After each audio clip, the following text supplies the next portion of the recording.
तो राष्ट्रीय पुलिस अकादमी passing out parade में इस वक्त केंद्रीय गृह मंत्री अमित शाह क्या कुछ कह रहे हैं, आप सुनिए। मैं आपको ये कहना चाहता हूं कि आने वाले दिनों में टेक्नोलॉजी का बहुत अहम रोल आंतरिक सुरक्षा को संभालने में बनने वाला है। इसीलिए हमारे प्रधानमंत्री जी ने पुलिस टेक्नोलॉजी मिशन की स्थापना की है। इस पुलिस टेक्नोलॉजी मिशन का उद्देश्य है हमारी पुलिस सेवाओं को विश्व में सबसे टेक्नोलॉजी की दृष्टि से सबसे सुसज्ज बनाना, सबसे पहले लेकर आना और टेक्नोलॉजी का प्रैक्टिकल उपयोग पुलिसिंग में और आंतरिक सुरक्षा संभालने में कैसे हो सकता है और पुलिस हमेशा टेक्नोलॉजी के क्षेत्र में जो क्रिमिनल्स हैं उनसे दो कदम आगे रहे, इस प्रकार की व्यवस्था से पुलिस को सुसज्ज करना है। मुझे विश्वास है कि पुलिस टेक्नोलॉजी मिशन को यहां से निकले हुए टेक्निकल बैकग्राउंड वाले प्रशिक्षु को भी बहुत फायदा होगा। आपने इंडोर आउटडोर दोनों प्रशिक्षण लिए हैं, आपको एंटी नक्सल ऑपरेशन का भी अनुभव मिला है, आईटीबीपी के साथ हिमालय की वादियों को देखने का मौका भी मिला है, जम्मू कश्मीर में सेना के साथ कदम ताल करते हुए सीमाओं को सुरक्षित करने का अनुभव भी मिला है, इंटेलिजेंस ब्यूरो के साथ रहकर खुफिया जानकारियों को कैसे एकत्रित करना, कैसे उसका विश्लेषण करना और कैसे इसका सटीक उपयोग करना, इसका भी आपको प्रशिक्षण मिला है। और एक प्रकार से ये सभी एक्सपीरियंस से आपका ऑलराउंड डेवलपमेंट करने का प्रयास एकेडमी के डायरेक्टर ने किया है। मुझे विश्वास है ये जो अनुभव और प्रशिक्षण आपको मिला है उसके साथ जब आप फील्ड में जाएंगे और जनता के साथ आपका इंटरेक्शन शुरू होगा और एक्चुअल लॉ एंड ऑर्डर संभालने का काम आप संभालोगे, ये प्रशिक्षण को प्रैक्टिकल अनुभवों के साथ मिलाकर इसको मोल्ड कर आप एक बहुत अच्छे अफसर बन पाओगे, इसका मुझे विश्वास है।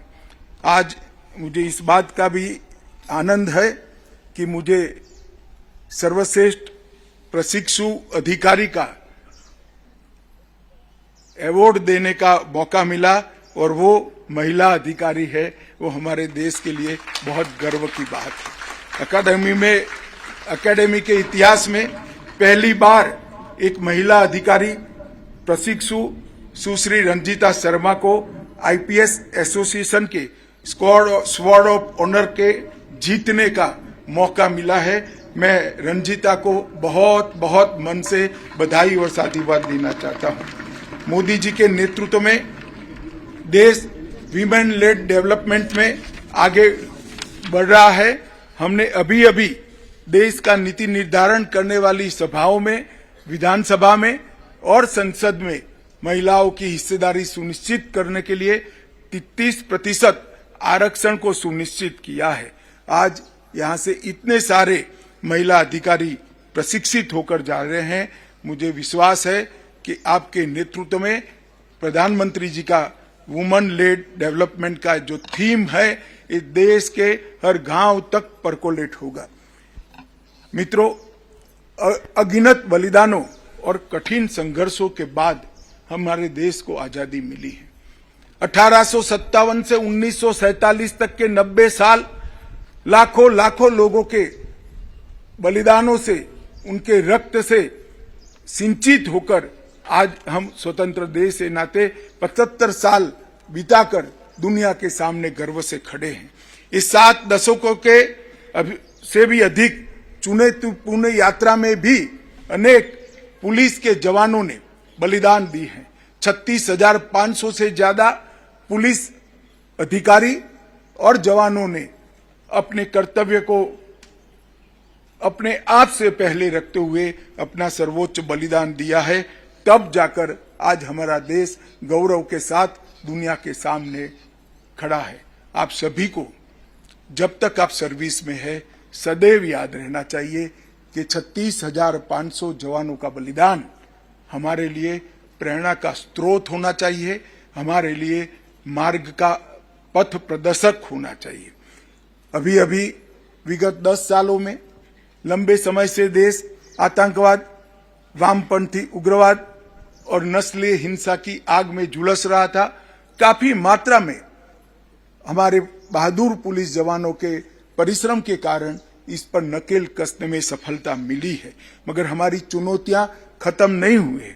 Organised crime, cyber crime, interstate और international financial crime, interstate gangs, ये ढेर सारी नई चुनौतियां आज हमारे सामने है। नारकोटिक्स की तस्करी, क्रिप्टो करेंसी से देश के अर्थतंत्र को वीक करना, हवाला कारोबार और इसके साथ साथ नकली नोटों के कारोबार के सामने भी हमने हमारी लड़ाई इतनी ही शिद्दत से जारी रखनी है। आज मुझे विश्वास है कि आप सब यहां से जाकर इस लड़ाई को और मजबूत करेंगे, नेतृत्व प्रदान करेंगे और नई दिशा भी देंगे। मैं आज आपको बताना चाहता हूं कि आप जब सेवा में आपका प्रथम पैर रखेंगे यहां से निकलकर, तब देश एक नए युग की ओर जाने की शुरुआत कर चुका है। अंग्रेजों के समय से 1850 के आसपास बने हुए तीनों कानून जो हमारी क्रिमिनल जस्टिस सिस्टम का चालक बल है, सीआरपीसी, आईपीसी और एविडेंस एक्ट, ये तीनों कानूनों में आमूलचूर परिवर्तन कर सरकार ने 3 नए कानून देश की संसद के सामने रखे हैं। अभी गृह विभाग की संसदीय समिति इसका अध्ययन कर रही है। कुछ ही समय में ये कानून पारित हो जाएंगे और ये कानून के आधार पर हमारी नई क्रिमिनल जस्टिस सिस्टम की शुरुआत होगी।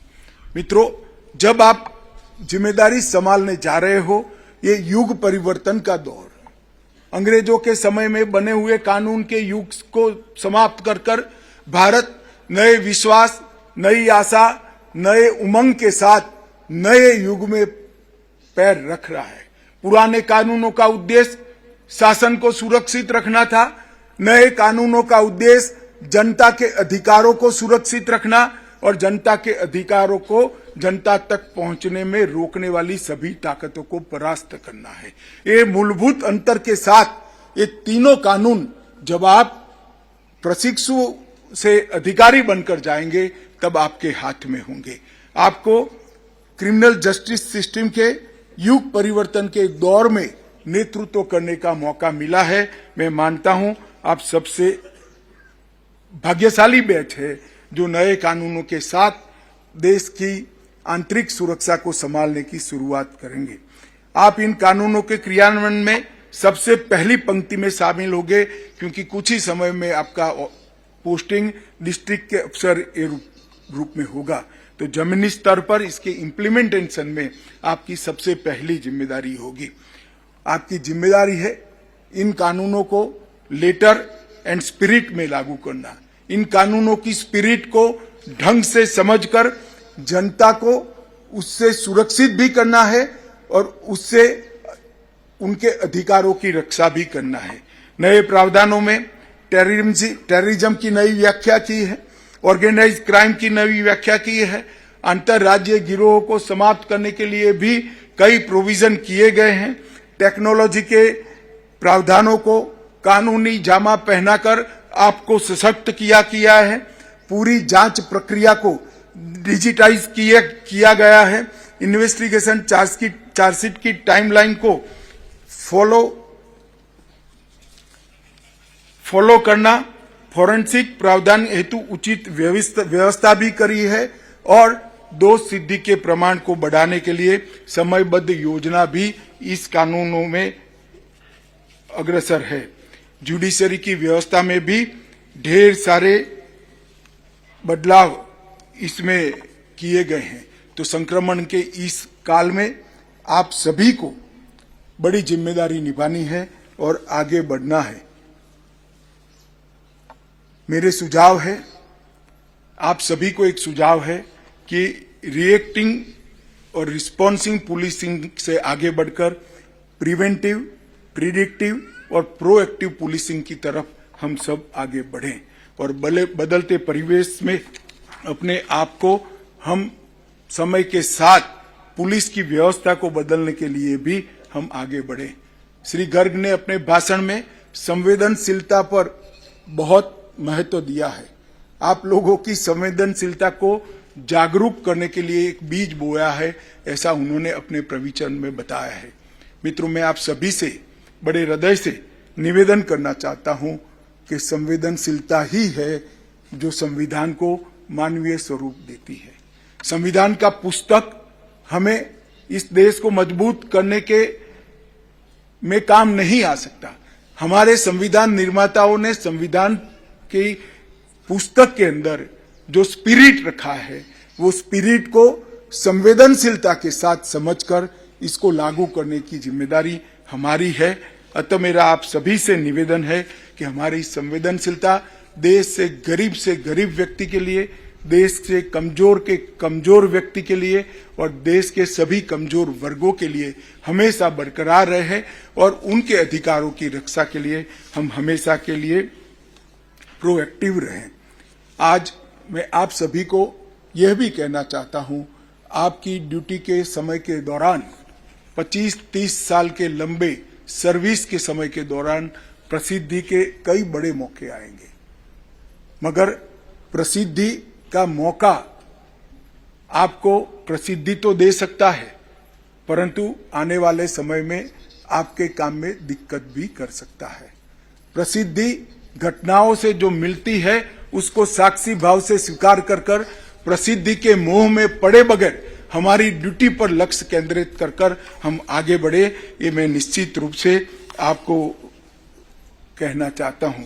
और जहां पर भी ड्यूटी करने का मौका मिले वहां की स्थानीय भाषा, स्थानीय परंपराएं और स्थानीय इतिहास का सम्मान करते हुए हम लोगों के साथ हमारी संवेदनशीलता को बनाए रखें और बुकीज अप्रोच से ऊपर उठकर कानून के स्पिरिट को समझकर हम आगे बढ़े। मित्रों, ये 9 वर्ष हमारे देश की आंतरिक सुरक्षा के लिए बहुत महत्वपूर्ण 9 वर्ष रहे हैं। हमारे 3 हॉटस्पॉट माने जाने वाले क्षेत्र, पूर्वोत्तर भारत, वामपंथी उग्रवादी क्षेत्र और जम्मू कश्मीर, ये तीनों क्षेत्रों में हमने कानून और व्यवस्था की परिस्थिति को ठीक करने में बहुत बड़ी सफलता हासिल की है। मैं बहुत आनंद के साथ आपको बता सकता हूं कि 2004 से 14 के 10 साल के कालखंड में ये तीनों हॉटस्पॉट में हिंसक घटनाएं 33,200 हुई थी। इसको कम कर 12,000 तक सीमित करने का आप सभी के, हमारे सभी पुलिस अफसरों के प्रयास से हमने सफलता प्राप्त की है। हिंसक घटनाओं में 63% की कमी और मृत्यु में 73% की कमी दर्ज कर हम आगे बढ़े हैं। टेररिज्म के खिलाफ प्रधानमंत्री जी के नेतृत्व में इस देश ने जीरो टॉलरेंस पॉलिसी को अपनाया है। अब जीरो टॉलरेंस पॉलिसी से आगे बढ़कर जीरो टॉलरेंस स्ट्रेटेजी और जीरो टॉलरेंस एक्शन की ओर हमें आगे जाना है और मुझे विश्वास है कि आपके नेतृत्व में ये हम जरूर करेंगे। टेक्नोलॉजी से युक्त बैच शायद यहाँ से प्रशिक्षु होकर जाने वाले बैचों में सबसे ज्यादा टेक्नोक्रेट बैच है। इसलिए मैं आप सभी को कहना चाहता हूं कि भारत सरकार ने ये 9 सालों के अंदर 1 डेटा 1 एंट्री के सिद्धांत के साथ हर क्षेत्र में, आंतरिक सलामती के हर क्षेत्र में डेटाबेस को बिल्ड करने का काम किया है। विभिन्न डेटाबेस में इंटीग्रेशन तथा आपस में कम्युनिकेशन हो, इस प्रकार की व्यवस्था भी अभी हम कर रहे हैं। एनालिटिक टूल से सभी एजेंसियों को युक्त कर इनकी स्ट्रेंथ बढ़ाने का काम भी हम कर रहे हैं। ICJS में CCTNS के माध्यम से 99.93 16,733 पुलिस स्टेशनों में CCTNS को तैनात किया गया है, उसको कंप्यूटराइज किया गया है। ई कोर्ट के माध्यम में से 22,000 अदालतें जुड़ गई हैं। ई प्रिजन से लगभग 2 करोड़ कैदियों का डेटा हमने उपलब्ध कर लिया है। ई प्रोसिक्यूशन से 1 करोड़ से अधिक अभियोजन का डेटा आज ऑनलाइन उपलब्ध है। ई फॉरेंसिक के माध्यम से 17 लाख से अधिक फॉरेंसिक डेटा भी हमारे हाथ में उपलब्ध है। नफीस